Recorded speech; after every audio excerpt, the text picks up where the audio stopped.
It's no secret that Kabooms and Downtowns are among the most sought after, highly liquid cards from the Panini era.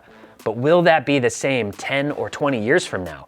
I've looked into my crystal ball and seen the future of case hits, and it's not all sunshine and rainbows. Let's data dive.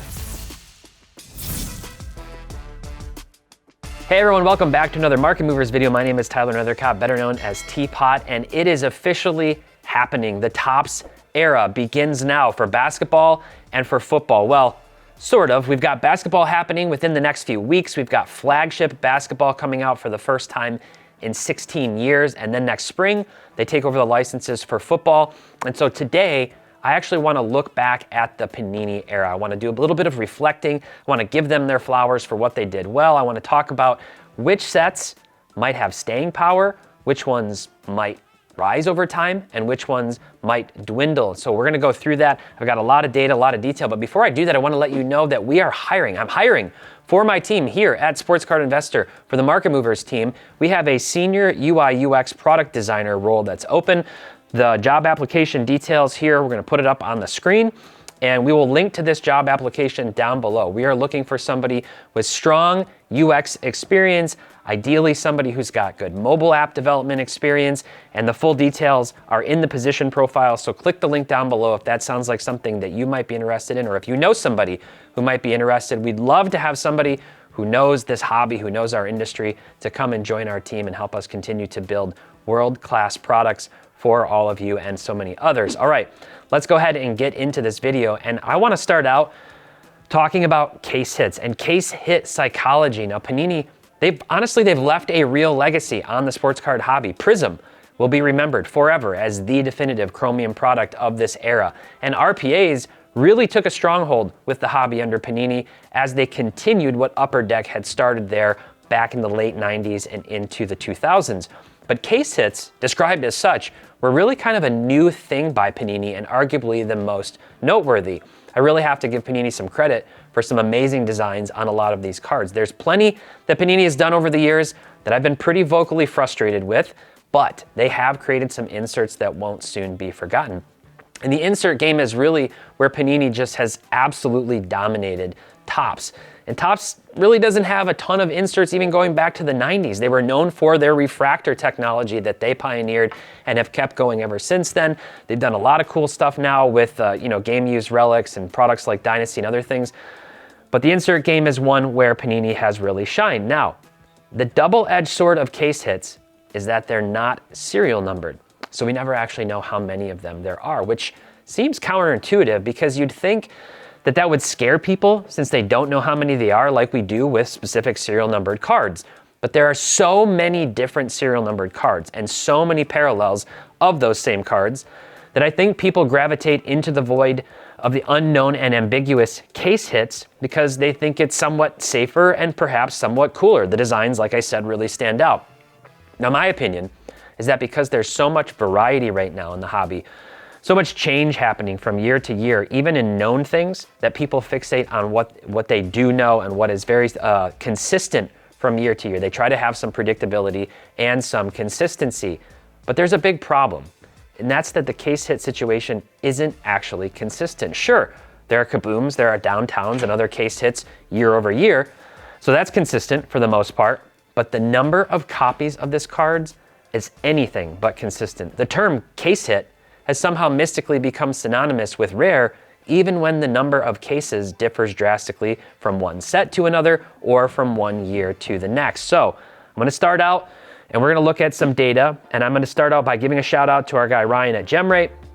You know, you can go to gemrate.com, and this particular resource is actually under resources and reports, and he's aggregating over time, building these reports of all the cards from different sets. So he's got Downtowns, he's got Kabooms, he's got Color Blast and other things. You can look at all of these, and I think he's continuing to build this up over time. So let's jump over, and actually I'm gonna start with Kabooms. Let's go ahead and start with Kabooms. And Kabooms, I was actually really surprised by this data because they're actually more rare even on the recent years than what I anticipated, with one caveat, and that is the newer horizontal Kabooms. If you look at this data, and let me actually just zoom in on this here, you can see these Panini Absolute horizontal Kabooms 871 of these graded by Panini or by PSA across the board. So that's what this report is showing all the copies graded by PSA. And for this Jaden Daniels, it's the number one card. 871 of these have been graded by PSA. And if I scroll down, this is again sorted by the most copies, graded all time. You see horizontal, horizontal, horizontal, horizontal, horizontal. I have to go way down to the 2021 Panini Absolute Kaboom Trevor Lawrence to get to 219 copies graded, which that's not a ton for a given card, but when you start to stack up the price of some of these cards, it actually can be quite a bit. Well, I've got to point out one thing here. Gem rate of 1%. Only 3 PSA 10s from that 2021 Kaboom year when the centering was such a big problem, as well as the condition of a lot of those cards. So overall, I actually expected to see some of these Kabooms into the thousands. I expected to see some of the non-horizontals up near 700-800. And the data just frankly proves me wrong. Now you can filter even within this. Let's filter this out, and I'm gonna actually just look at basketball, okay? The most graded Kaboom card for basketball is Cade Cunningham with PSA with 130 copies. That's not a ton. This is actually more favorable than what I thought. So what I'll say about Kabooms is you gotta be careful with those horizontals and the verticals. Now, I'm looking in market movers here, and what you can see is here's Jaden Daniels PSA 10 Absolute Kaboom, the vertical one, and here's the horizontal. Pop 14 PSA 10 versus Pop 347, and the price difference shows up at $13,500 compared to $2,650. And if it were me, listen, I understand it can be cost prohibitive, but when you have competing cards like this, I just personally, if I'm thinking for the long-term picture, again, not financial advice and not collecting advice. Collect however you want to. But if I were looking at this into the future from a long-term investment lens, I think you're better off even trying to find a way to get into a PSA 9 of the vertical for $3,600 than a PSA 10 of the horizontal, which has tons and tons of copies, 347 10s, 374 9s. There's a lot of these. There's only 14 in a PSA 9 of this vertical and 14 of the PSA 10. You're just better off, in my opinion, ponying up, spending an extra $1,000 if you're going to play in that ballpark and going for this one. So that's kind of the story with Kabooms. The other thing is just the inflated values, obviously, of like recent rookies and like superstars who may not be LeBron or Steph, or maybe Giannis or Luka, like a few of the others.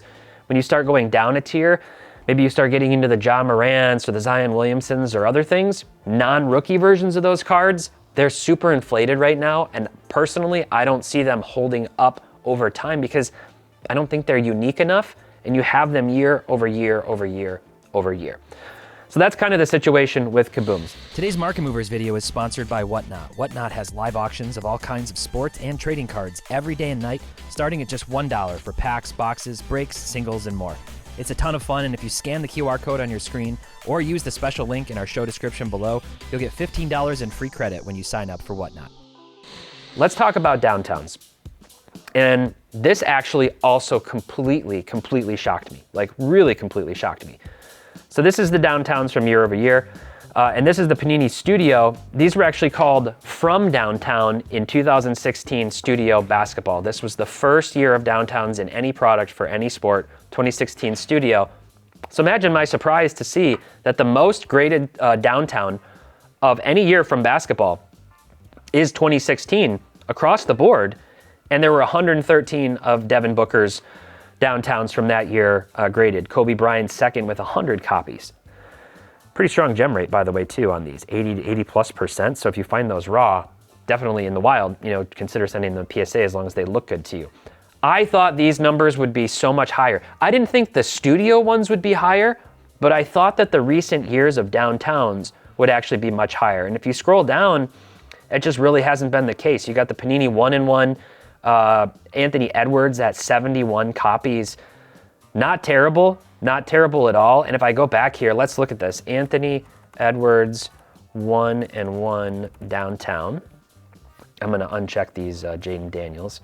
And in PSA 10, that's $3,500, raw $1,800.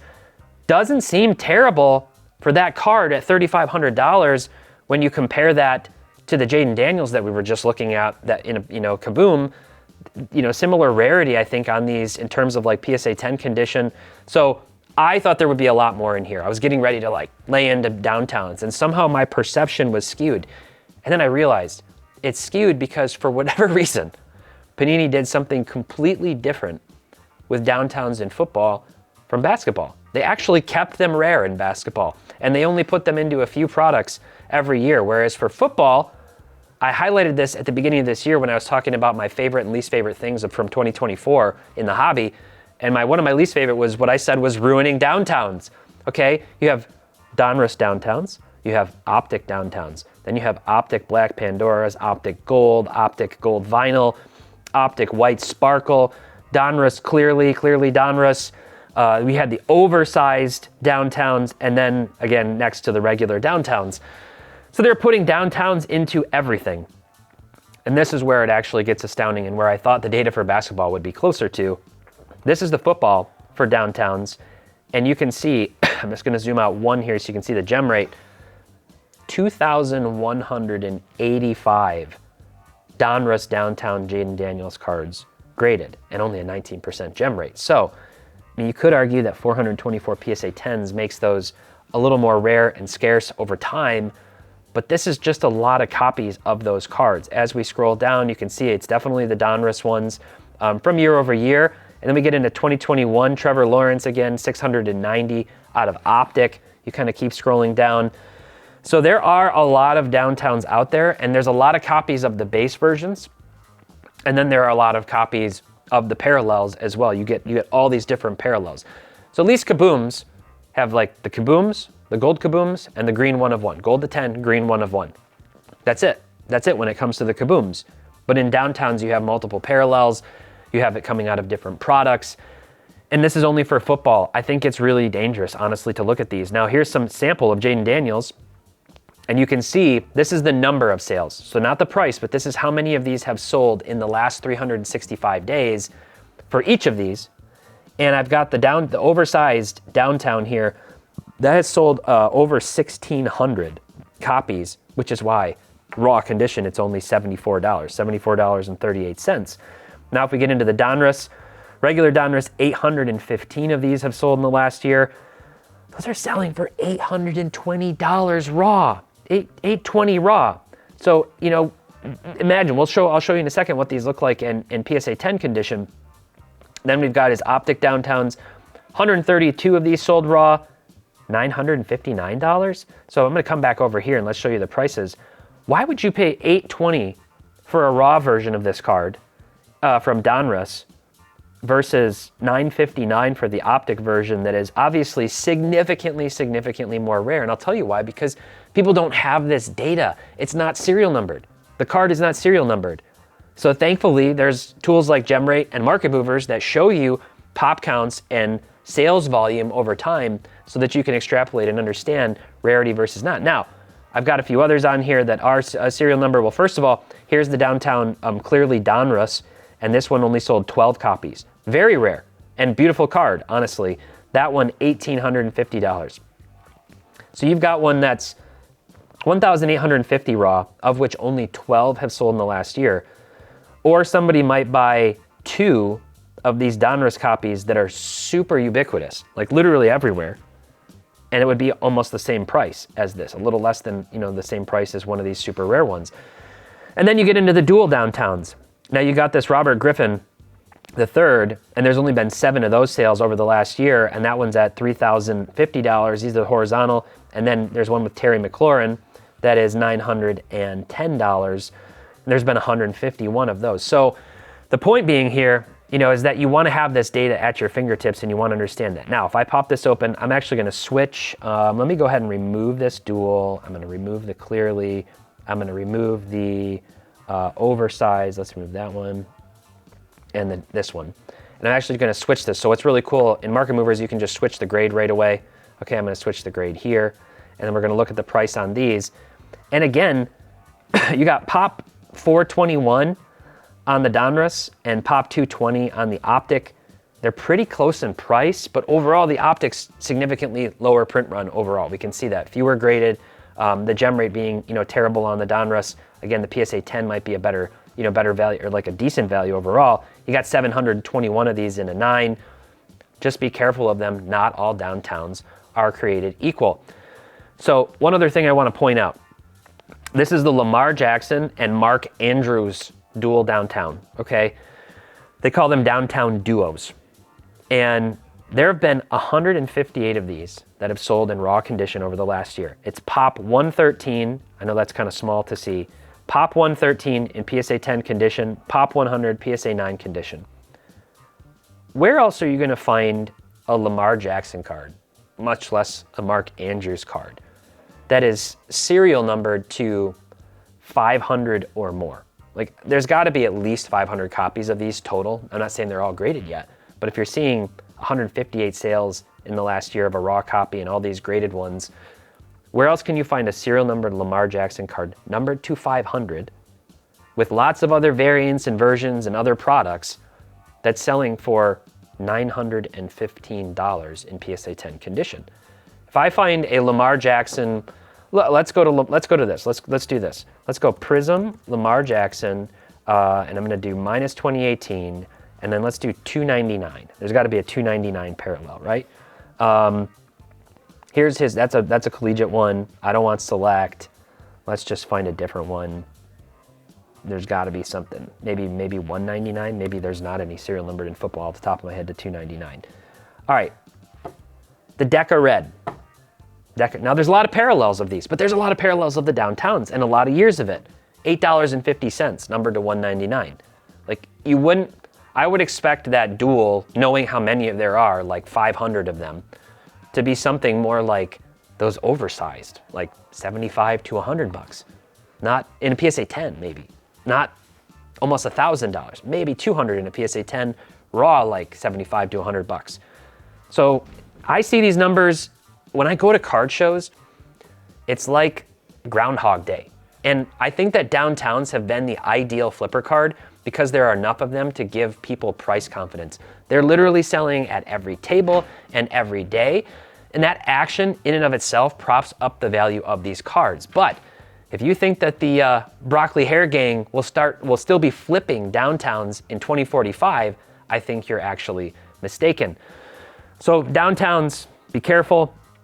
Now what I want to do is I actually want to talk about the difference between like early versions of cards, first year that certain sets came out, 2018 Kabooms, 2016 Downtowns, you got the 2017, 2018 Downtowns, like those early years that these things came out, 2017 blank slates, early versions, first release versus later years. So I want to look at, this is John Stockton and this is his Star Rubies. Okay, this is a 2001. Now this card, it really doesn't look that cool. Obviously there's nothing really special about it, but this is a 2001 Star Rubies, serial numbered to 100, that just sold a month ago for $7.50. Again, I know it doesn't look as cool, but I'm gonna show you some other examples that prove the point even more. Here's his 1999 Star Rubies, third year Star Rubies. Technically there were rubies, regular non-numbered rubies in 96, we're not counting those. Serial number to 45, PSA 7 sold for $4K, okay? So if we look at Star Rubies from 2001 forward, you're gonna see a lot of things. $6, okay? This is a Michael Jordan. It sold for $1,230. You know what a normal Star Rubies from 97, 98, 99 Jordan sells for? Way more than that. Frank Wycheck, 99 cents. Tony Kukoc, $20, $5, $25. Like these are super, super cheap. Am I saying that all the downtowns that are super highly printed or from later years are going to come down to $5? I did sort of joke on Cards on the Table like a month ago that they might come down to 10 or $20. Some of them might. If you think about some of these players, some of them might. You have certain Prism draft picks years of those downtowns with like collegiate uniforms or their European whitewashed, jerseys and things like that. Some of those might come down significantly, down to like $10. It's very possible. Let's look at some other sets. Essential Credentials, another one of the most iconic, notable, parallels from the 90s. Here's Kobe Bryant, $140,000 for this one, numbered to 73, Okay, very high grade, obviously, BGS 95 from 1997-98. First year of Essential Credentials versus $1,000 for this one, numbered to 106 from 2004 Skybox. Definitely not as cool looking as a card. I don't know why certain card designs get worse and worse over time. I think objectively, some of them just get worse. Here's $13,000 for his 98-99 in a BGS 85. And then here's one from 2006. Good photo, better design than that other later 2004 that we saw, $5,400. So big price gap in Essential Credentials. Same thing with Derek Jeter, $2,480 for his 99, numbered to 112. This is technically numbered to 299, but $630. Big premium discount, or big discount if you're gonna buy one of those later year versions. Here's more Essential Credentials just from later years. Roger Clemens, $83 from 2003. We got $10, we got another $87, $22, $33, $70, $60. You won't find those early year Essential Credentials for $20, $30, $50, $70. You just won't, for any player. They're just gonna be more expensive than that. Let's talk about Platinum Medallions, and here's Shaquille O'Neal.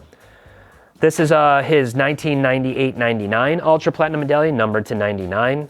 Just one of my favorite sets. I just love Ultra and the gold medallions and the platinum medallions, fantastic.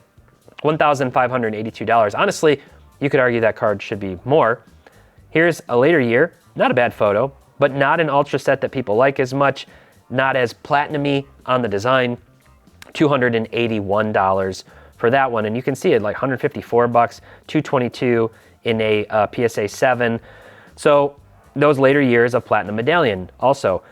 Scrolling through, Donovan McNabb, 2003 Platinum Medallion, $12. And just scrolling through, $7. Sammy Sosa, $66.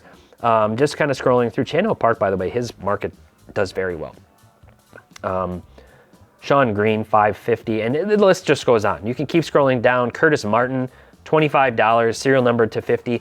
Is because there were more serial numbered cards, more variety, more different things that people were chasing into the 2000s. Just print runs went up, ironically, as hobby interests went down, and a lot of those cards just aren't as sought after. All right, last one, just to hammer the point home. Flair Legacies. These are numbered, serial numbered in many cases to 99 or 100 or 150. Here's a 2006 Flair Showcase, Pedro Martinez, numbered to 150 for $4.30 versus his 1999 Flair Showcase Legacy, numbered to 99, row 3, $180. You got $355. You got $665. These are the early versions, 98 and 99. You get into the 2000s, and then you get later. So there's a theme here, right? In the 20-teens, like 20-teens, late 20-teens, it's almost the same dynamic 20 years later. 2016, 17, 18, 19. You're tracking okay. You get into the 2020s, and that's when things went absolutely crazy. Really, it was 2019 product. But a lot of these case hits actually started to ramp up a little bit later. So Flair Legacy overall, you know, some of these were from a little bit later in hockey, $25, $16, $10, $43 for a Derek Jeter, numbered to 175. So some of these are cool cards and you can go after them, but overall, like the staying power just wasn't there. Now, what else? What else from earlier eras might have been like super popular at the time, but didn't hold up as well? Well, first of all, 1996 Finest, 1997 Finest, those products were actually way, way, way more sought after at the time than Topps Chrome, which debuted at the time. And they still are popular. Those Finest refractors are very popular from those 90s sets, really sought after. But they didn't appreciate and outpace PMGs or Star Rubies, or now even Flair Legacies and some of the other stuff, Essential Credentials. They sort of like did this, while those other ones went like this. So they were already popular, they have held up. Some of this stuff from the Panini era will hold up. So that's kind of an example of one where I would say it doesn't mean these cards, the Kabooms and the Downtowns, are gonna be the most valuable in the future because there's so many to choose from. Some other stuff, Upper Deck. They became, in the 90s, really known for pursuing that holographic technology. Those cards were really cool. Sets like SP, SPX, UD3, other stuff. That was really popular back then. They made too much of it, and it just never quite caught on or held over time. They also leaned heavily into a lot of foil, a lot of that foil pattern. You think about Derek Jeter's rookie cards and other stuff like that, but it just lost its luster. It didn't hold up over time. That's an interesting dynamic. Then you can also think about early 2000s relics, like jersey patch cards, that I see as maybe the best analog to the current case hit dynamic, where yes, sets like Exquisite, other Upper Deck high-end sets, those things really stand out over time, but they put it into sets like Fleer and Fleer Ultra and Skybox and other stuff. There were just a lot of those relic cards from early on, and now there's a lot of different cards that purport to be case hits, but when you have 100,000 cases of a product produced or more than that, you're talking about many copies of those cards. I think you just have to know kind of what you're getting into, and in general, earlier is better. So, looking ahead, what sets do I think should have the most staying power over time? I think Flawless. Flawless has just sort of established itself as a really strong set. Overall, it's game worn, everything's game worn, it's on-card autos. It's kind of been the continuation of Exquisite, again, into the 20 teens. Prism 1-of-1s and Prism Golds, number to 10, specifically the Golds, number to 10. Not the number to 5 neon green, fast break discos, or even the black golds. It's sort of interesting. But the golds to 10, consistent lineage, beautiful, stunning, simple gold cards over time. And 1-of-1s, black 1-of-1s, even gold vinyls from Optic to some extent, and some of those other ones, they've become really expensive, even for no-name players. They've kind of solidified themselves as things that people want to chase.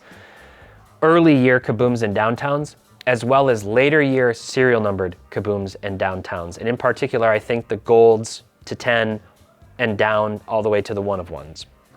I think Black Pandora Downtowns will have staying power as well, maybe just not to the premium of like a gold and the others. But think about that separation. It used to be that there were only like, a few hundred Downtowns printed with no parallels, early year product. And then they started ramping those up as case production went up, which is why I think they made the serial numbered ones in football. What sets do I think might get rise over time that have flown under the radar? There's a few that I've talked about. I've talked about in a number of videos. I made a video a few months ago, but I'll reiterate this. Color Blasts, Color Blasts, and Blank Slates. So if you don't know them, let's look at a Color Blast here. And these, just have a lot of really cool ones. This is the Adrian Peterson. That's just the first one that popped up. There's just not a lot of these. And I can show you the data here for Color Blast. The highest graded Color Blast from any sport is the Phoenix Color Blast, Caleb Williams with PSA, with 165 of those total graded. That's not a ton. And as you scroll down over time and you get into other years, let's actually look at basketball on this filter. The most graded basketball Color Blast, 55 copies, is the Anthony Edwards 2020 rookie out of Spectra. So these are really cool cards, and there's just not a lot of them.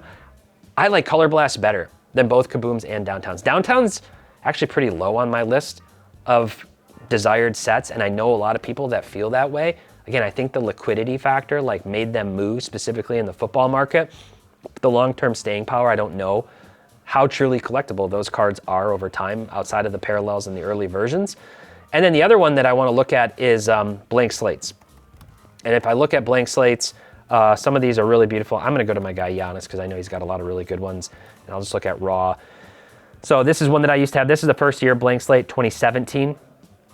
And these just really don't ever sell. So the last sale was in 2021 for raw condition for $588. PSA 10 in April of this year for $1,000. So compare that. Compare $1,000 for a Pop 28 PSA 10 Giannis Blank Slate, first year Blank Slate. And then let's do a Giannis Kaboom.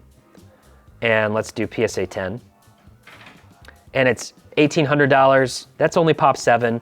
Let's do minus gold. And let's look at these ones. Again, pop counts are pretty low.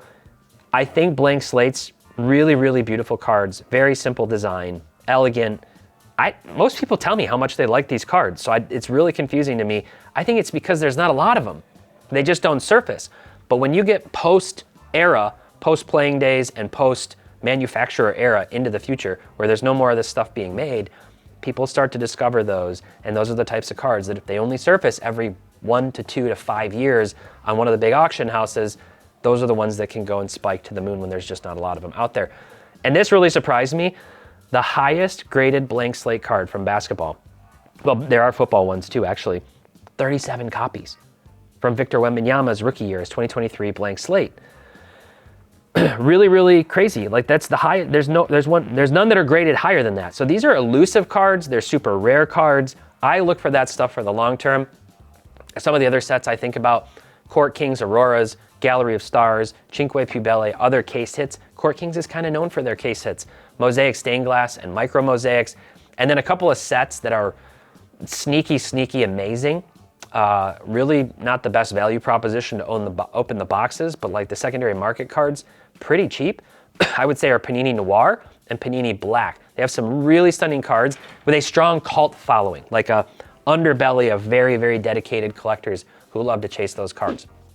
Last thing I would say, what sets do I think are doomed to decline? And I don't want to be fatalistic here and scare anybody or be sensational, but I think that anything that's expensive today and just has a ton of copies won't hold up. I would be especially wary of any non-rookie card in PSA 10 with a pop count of over 1,000 that's going for way more than what a serial numbered version of that card would go for. Like these types of things do exist. Be careful of the PSA 10 premium today on high pop count cards, and just be careful of cards that have a ton of copies. I'll point back to that duel or duos, Mark Andrews and Lamar downtown. People are already souring on Mark Andrews. They don't really care about him. He's dropped some really big plays in the playoffs, passes. So long term, how desirable is that card? How much are people going to remember it? Not a lot, I don't think. Overall, just to wrap it all up, I think Panini gave us some really great cards, and now it's Topps' turn to keep them going and to improve upon the areas where Panini struggled. Topps does a fantastic job with photography, top-notch photography. They've drastically reduced the number of redemptions, and then they've reduced the wait time to redeem those cards. Those are two areas where Panini, I was most critical of them and where they struggled the most. And if Topps can nail the insert game, which I think they've been chipping away at and making some progress into, then I think we'll have a lot as collectors to chase for years to come. But I want to know what you think about these Panini case hits and their staying power. Let me know down in the comments below. And if you want to get your hands on data like this, then make sure to check out Market Movers. Go to marketmoversapp.com. If you use promo code DIVE, you'll get 20% off any plan, but first you'll get 14 days to try it out for free. We've got some really big changes coming. If you're a UI UX designer, click on that application down below, and we'd love to have you join our team. And until next time, happy investing, keep on collecting, and make sure to have fun.